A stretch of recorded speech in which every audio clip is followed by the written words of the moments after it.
Super exclusive news చూద్దాం. YCP బాధ్యతలను మాజీ CM Jagan political advisory committee చేతుల్లో పెట్టారు.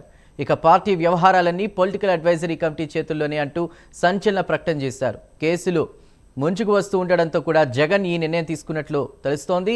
జైలుకు వెళ్తే పార్టీకి నష్టం కలగకుండా ముందస్తు జాగ్రత్తలు తీసుకున్నట్లు తెలుస్తోంది. ఎవరిని నమ్మని జగన్ పీఏసీకి బాధ్యతలు ఇవ్వడంపై సర్వత్రా చర్చ నడుస్తోంది. జైలు భయంతోనే పార్టీని పీఏసీకి అప్పగించారని టాక్ వినిపిస్తోంది. ఎవరి ఆదేశాల కోసం ఎదురు చూడొద్దంటూ పీఏసీకి ఆదేశించారు. పొలిటికల్ అడ్వైజరీ కమిటీకి పూర్తి స్వేచ్ఛ ఇచ్చారు. పార్టీ నిర్ణయాధికారాలను కూడా జగన్ పీఏసీకే అప్పగించారు. కేసులు లేని నాయకులకు ప్రాధాన్యం ఇచ్చినట్లు సమాచారం. కేసులున్న నాయకులు జైలుకు వెళ్లినా సమస్యలు రాకుండా కమిటీని ఏర్పాటు చేశారు.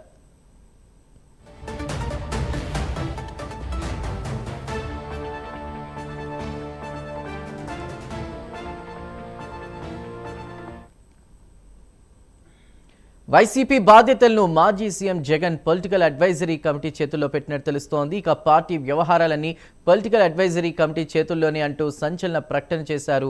దీనిపై పూర్తి వివరాలని మా ఏపీ డిప్యూటీ ఎడిటర్ వాసు అందిస్తారు. వాసు. చందు, మనం చూడొచ్చు జగన్ మానసికంగా సిద్ధపడిపోతున్నారని.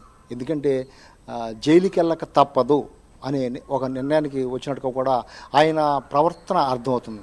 ఎందుకంటే చాలా మొండివాడిగా ఉండే జగన్, ఎవరి మాట విన్న జగన్, తన నిర్ణయమే ఫైనల్ అనే జగన్ ఈరోజు పొలిటికల్ అడ్వైజరీ కమిటీకి మొత్తం బాధ్యతలన్నీ అప్పగిస్తున్నారు. ఆ బాధ్యతలు కూడా గతంలో ఎవరో కూడా కేసులు లేని నాయకులకి, అంటే ఇవన్నీ చూస్తుంటుంటే జగన్ తప్పకుండా ఆయనకు కూడా సమాచారం ఉంది. నిలబట్టవచ్చు, 2 నెలలు పెట్టవచ్చు, జైలుకి వెళ్ళటం అయితే ఖాయం. అంటే అతనుకున్న కేసులు బెయిల్ మీదే ఆయన ఉన్నప్పుడు కూడా మరిన్ని కేసులు వస్తున్నాయి.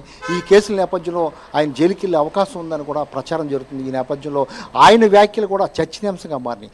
పొలిటికల్ అడ్వైజరీ కమిటీ ఇంకా నిర్ణయాలు తీసుకుంటుంది. తన నిర్ణయం కోసం వేచి చూడాల్సిన అవసరం లేదని కూడా చెప్పడం జరిగింది. అదే కాకుండా ఎప్పుడు కూడా అసలు ఎవరి మాట వినరు, ఎవరిని పట్టించుకోరు. అటువంటి జగన్ ఈసారి పొలిటికల్ అడ్వైజరీ కమిటీ ఏది చెప్తే అదే ఫైనల్ అని చెప్పే పరిస్థితి వచ్చిందంటే ఆయన కూడా సిద్ధపడిపోతున్నారు.